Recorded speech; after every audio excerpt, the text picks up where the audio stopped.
네, 3월 31일 3월의 마지막 주식시장이 마감했습니다.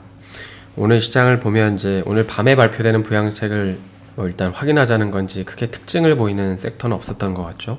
근데 이제 조금 구체적으로 보면 이제 소위 경기방어주라고 하는 통신주들과 또 이제 금융주들의 흐름이 특히 좋은 모습을 보이는 걸 볼 수 있었습니다.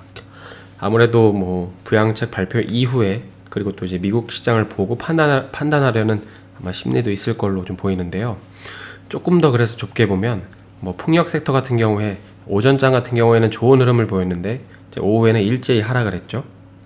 최근에 이제 미국이 다시금 풍력 사업을 추진한다고 하면서 그에 더해서 이번 부양책에 이 풍력에 대한 구체적인 내용에 대한 언급이 있지 않을까 하는 기대감이 있었던 건데 어쨌든 내일은 어떻게 될지 모르니까 오늘 일부 차익 실현을 하고 지켜보자고 하는 이런 심리인 것 같습니다.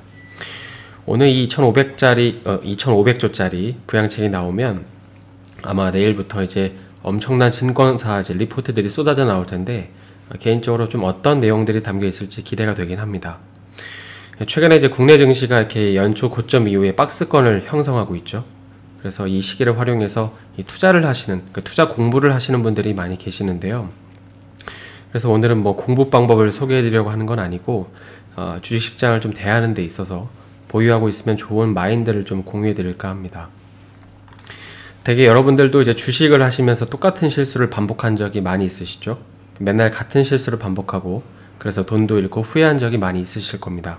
그런데 놀라운 거는 그 실수를 다시는 안 해야지 하면서도 또 하게 되는 자신을 보게 되는데 이게 이제 무한 반복이 되는 것입니다. 근데 사실 그 이유는 바로 여기 자유의지에 대한 본인이 환상을 갖고 있기 때문인데요.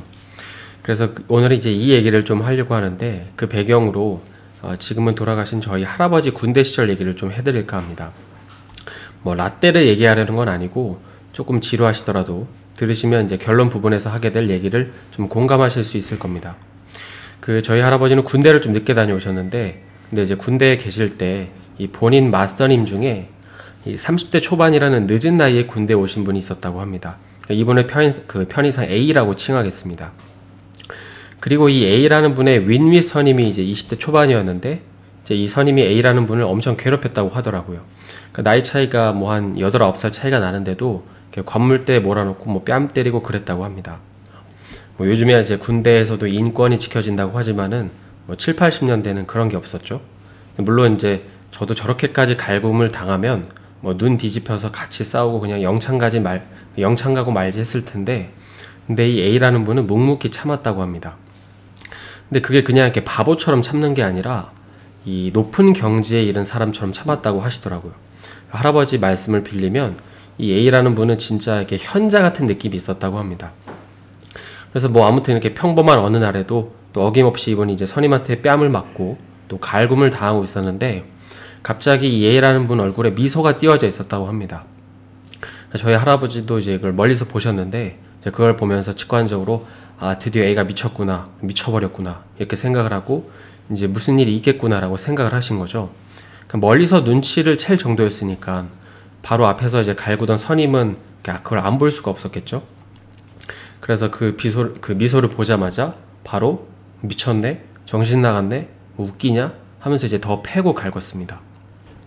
그래서 이렇게 한바탕 폭풍이 몰아치고 후임들이 말리니까 선임이 이제 씩씩대면서 박차고 나가고 이제 얼마 안 있어서 이제 저희 할아버지가 이 A라는 분한테 괜찮냐고 이제 물어보셨다고 합니다. 그래서 이제 이분하고 이렇게 담배 피시면서 이런 말을 하셨다고 해요. 특히 이제 이 말 때문에 이 말을 듣고 저희 할아버지가 수십 년 동안 잊을 수가 없다고 하셨는데 이제 A라는 분이 이렇게 얘기하셨다고 하는데 나한테 못살게 구는 애들 갈굼 참는 무적의 방법이 있다. 그 방법은 내 눈앞에 있는 놈이 이렇게 행동하도록 프로그래밍된 로봇이라고 생각을 하는 거지. 그래서 그렇게 생각하고 이놈은 어제와 똑같이 행동할 거다. 로봇처럼 똑같이 행동할 거다라고 생각하면서 멍 때렸는데 어느 순간에 나도 모르게 미소가 나왔다. 사실 들어보면 별거 아닐 수 있죠.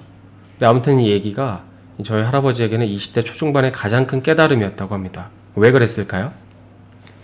본인 역시 간과하고 있었던 사람의 성질 하나를 알게 됐기 때문이죠. 바꿀 수 있는 것과 없는 것에 대한 견해입니다. 제가 정확한 이름이 기억이 안 나는데 어떤 거위들은 알을 품고 있다가 알이 굴러떨어지면 목을 둘둘 감으면서 다시 알을 밀어 올립니다.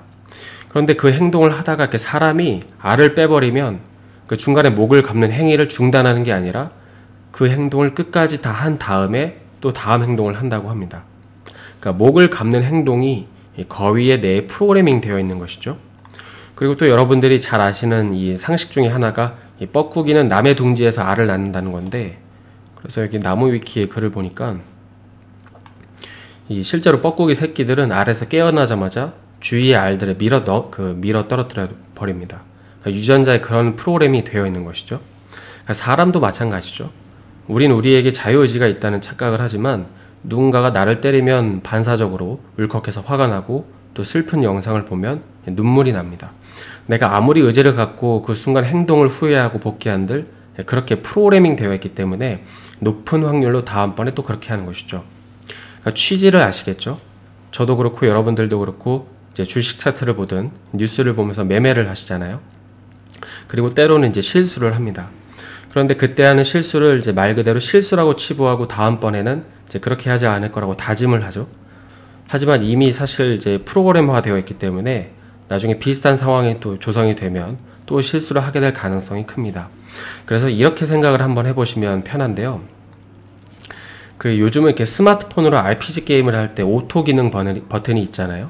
그러니까 오토 버튼만 눌러 놓으면 자동으로 이렇게 사냥을 하는 기능이 있습니다. 그러다 보니까는 유저가 하는 거는 뭐 어떤 능력치를 올릴지 결정하고 또 어떤 템을 맞출지 결정하고 이런 것만 조정해주면 됩니다. 그리고 다시 이제 오토 버튼을 눌러서 이제 사냥을 하는 거죠. 물론 내가 인위적으로 이렇게 움직이게 할 수도 있지만 조금만 방향키에서 손을 떼면 다시금 오토 플레이를 이제 시전합니다.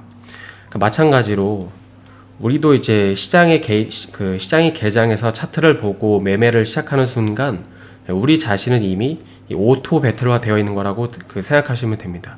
그러니까 오토가 된 이상은 사실 내 의지로 바꿀 수 있는 건 크게 없습니다. 왜냐하면 이 수십 년간 축적되어 있는 내 습관과 무의식이 주식시장에서 그대로 행동하기 때문인 것이죠. 그러면 어떻게 해야 될까요? 이 가장 좋은 방법 중에 하나는 이제 내가 어떤 의지력을 가지고 있다 하더라도 이 주식시장이 개장해서 뭔가 해야지 이런 생각도 좋지만 이 오토 상태가 아닐 때, 그러니까 템 관리하고 이제 능력치, 그 스탯 새로 찍어서 캐릭터 업그레이드 할 때처럼 이 주식시장이 개장하지 않을 때 나라는 캐릭터를 잘 관리해야 됩니다. 물론 이제 그 첫 번째가 일단 건강과 체력이죠. 우리가 뭐 운동도 안 하고 비타민도 안 먹고 뭐 유산균도 안 먹고 마그네슘도 부족하고 이러면 이 호르몬의 불균형이 생겨서 정신 상태가 온전치 못하게 됩니다. 이 실제로 비타민 B를 이제 투여 많이 이제 섭취하는 사람들은 이 조현병 증상이 사라진다고도 하죠. 그러니까 아무튼 이렇게 건강이 좋지 않으면 매매를 잘할 수가 없게 됩니다. 특히 이제 장은 그 우리의 제2의 뇌라고 하는데 이 뇌에서 몸으로 보내는 신호의 한 5배 정도의 신호가 장으로 갑니다. 그렇기 때문에 이제 건강을 잘 지키는 게 굉장히 중요하다는 것이죠. 그래서 오늘 이제 해드리는 얘기는 사실 굉장히 진부할 수도 있고 뭐 또 새로 알게 된 신박한 내용이 아닐 수도 있지만 가만히 생각해보면 어느 정도는 들어맞는 얘기들입니다. 오늘 얘기가 약간 좀 철학적인 부면도 없지 않아 있었는데 어쨌든 이 영상을 들으시고 나서 장이 마감했으니까 내가 어떻게 스택 관리를 해야 할지 한번 고민해 보시기 바랍니다. 오늘 영상이 도움이 되셨다면 좋아요와 구독 부탁드립니다.